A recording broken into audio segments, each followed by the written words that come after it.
Hello guys, இந்த வீடியோல நம்ம என்ன பார்க்க போறோம் அப்படின்னா, என்னோட ரைட்டிங் ஜெர்னியான அதாவது ரைட்டிங்ல நான் எழுத்தாளரா இருந்தேன்.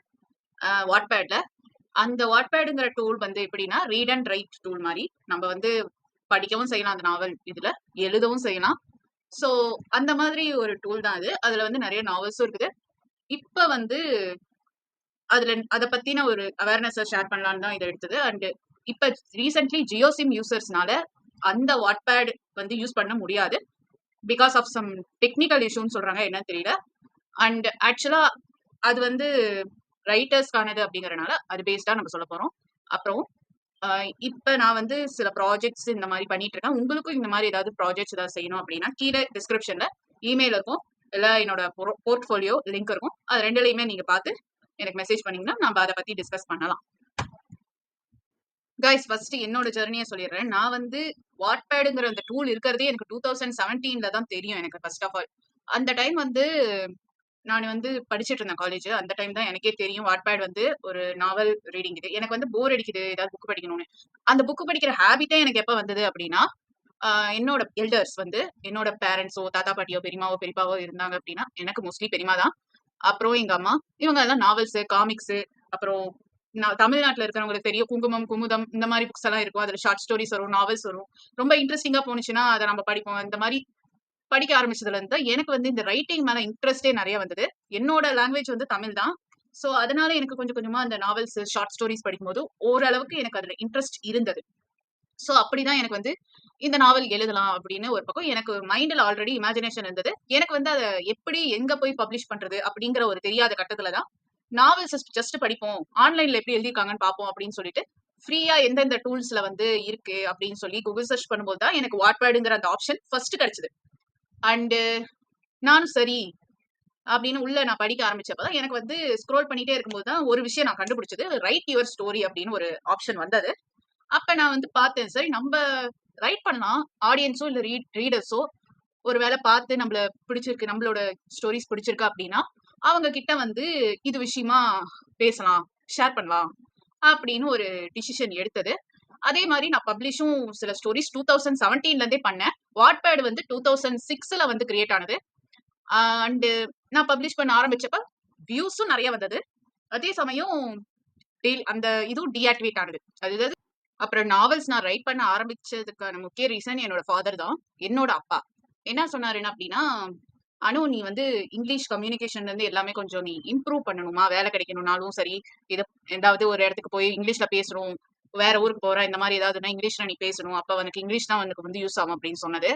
அப்ப வந்து யோசிச்சப்ப சரி நம்மளுக்கு மைண்ட்ல ஓடுது சில இமேஜினேஷன்ஸ், சில ஸ்டோரிஸ் நம்ம மைண்ட்ல இருக்கு.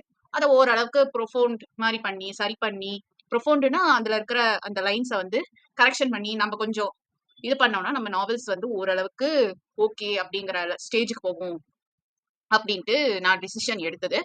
அந்த டைம் தான் எங்க அப்பா சொன்னாரு, நீ எழுது, நீ படிக்கிற சப்ஜெக்டையே எழுது ஒரு பேராகிராஃப் அப்படின்னாரு.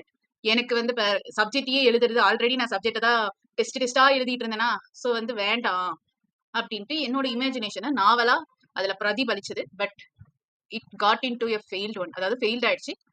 அதுதான் ஏன் எதுக்குன்னு பார்க்க போறோம். பார்த்துக்கிட்டே இருங்க. ஸ்டார்டிங் 2017லாம் எனக்கு வந்து அவ்வளோ ஆடியன்ஸ் வந்தது. அது வந்து 2019 வரைக்குமே அது கண்டினியூ ஆச்சுன்னு சொல்லுவேன். எனக்கு வந்து நிறைய பேர் வந்து கமெண்ட் பண்ணாங்க. நிறைய ஸ்கேம் மெசேஜஸ் கூட வந்தது. இப்போ உதாரணத்துக்கு சொல்லப் போனா, என்கிட்ட வந்து மெசேஜ் பண்ணுவாங்க. இந்த வெப்சைட்ல போட்டீங்கன்னா, நான் உங்களுக்கு காசு நீங்க கட்டுற மாரி இருக்கும். ஆ நீங்க காசு சம்பாதிக்கலாம். அந்த மாரி சொல்லிலாம் சில ஸ்கேம்ஸ் எனக்கு மெசேஜ், நார்மல் மெசேஜ் வந்தது, பிரைவேட் மெசேஜும் வந்தது. அந்த டைம்ல தான் நான் யோசிப்பேன், ஓகே காசு வரும் போல இருக்கு அப்படின்னு. அப்புறம் இன்வெஸ்டிகேட் பண்ணும்போது தான் எனக்கு மெசேஜ் பண்ண அந்த பர்ட்டிகுலர் பர்சனுக்கும், அந்த பர்ட்டிகுலர் கம்பெனி ரியலா இருக்குது, அந்த கம்பெனிக்கும் சம்மந்தமே இல்ல அப்படின்னு ஒரு மெயில் வரும். அப்ப வந்து ஓகே இது ஸ்கேம் தான் அப்படின்னு ரியலைஸ் ஆகி நான் வந்து மெசேஜ் பண்ணாமே இருப்பேன். நிறைய கமெண்ட் பாசிட்டிவா இருக்கு. பாசிட்டிவா கமெண்ட் பண்ணவங்கள நான் எப்பயுமே இது இது பண்ண மாட்டேன். பட் சில பேர் வந்து பாசிட்டிவாவும் சொல்லியிருக்காங்க. உங்களோட கிராமர்ல மட்டும் சில மிஸ்டேக்ஸ் இருக்கு, மாத்திக்கோங்க. நான் அவங்க கிட்ட சொல்லுவேன், தேங்க்யூ பாயிண்ட் அவுட் பண்ணதுக்கு தேங்க்யூ, நான் ரொம்ப மாத்திக்கிறேன். எனக்கு வந்து சொல்றதுக்கு தேங்க்யூன்னு சொல்லி நான் மாத்த ஆரம்பிச்ச சமயம் அது. ஒரே ஒரு கமெண்ட் மட்டும் தான் எனக்கு கோவம் வர மாதிரி இருந்ததே தவிர்த்து மத்தபடி இட்ஸ் நார்மல். ஆனா 2020ல இருந்து 2019ஓட எண்ட் ஆன டிசம்பர்ல இருந்து எனக்கு வந்து இமெயில்ல சில பிரச்சனை வந்தது. என்ன ஆச்சு அப்படின்னா, இமெயில் திடீர்னு ஆஃப் ஆகுது, திடீர்னு லாக் அவுட் ஆகுது. என்னடா பிரச்சனை அப்படின்னு தெரியாம நான் ஒரு பக்கம் முழிச்சிட்டு இருக்கேன்.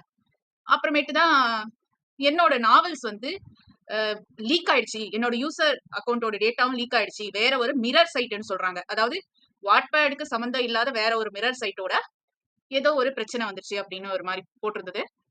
என்னவா இருக்கும் 2020ல அப்படின்னு சொல்லிட்டு பார்த்தப்ப அந்த வருஷம் தான் வாட்பேடும் அவங்களோட லோகோல அவங்க தனித்தனியா வச்சிருந்தாங்க. ஃப்ரீ யூசருக்கு தனியா ஒரு ஆப்பும் பெய்டு யூசருக்கு தனியா ஒரு ஆப்பும் வச்சிருந்தாங்க. அதோட லோகோ தான் நீங்க ஃபர்ஸ்டா பார்த்திருப்பீங்க. அண்ட் அதையெல்லாம் மெர்ஜ் பண்ணிட்டு 2020ல இருந்து பெய்டும் ஃப்ரீயும் ஒரே ஆப்ல தான் வரும் அப்படின்னு ஃப்ரீ பிளஸ் பிரீமியம் ஃப்ரீமிசம் அப்படின்னு சொல்லி போட்டுட்டாங்க. அது போட்டதுதான் பெரிய இது அப்படின்னு பார்த்தா இல்ல, அதுல இருந்தே நிறைய விஷயங்கள் அதுல சேஞ்ச் ஆச்சு. நிறைய நாவல்ஸ் வந்து காசு கொடுத்தாதான் நீங்க வந்து படிக்க முடியும், நிறைய காயின்ஸ் வந்து நீங்க ஆட் பார்த்தாதான் படிக்க முடியும் அப்படின்னு சொல்லி ஒவ்வொரு இதா மாறிச்சு. அண்ட் 2020ல தான் நிறைய கோவிடும் வந்தது, நிறைய யூசர்ஸோட லீக்கும் ஆச்சு.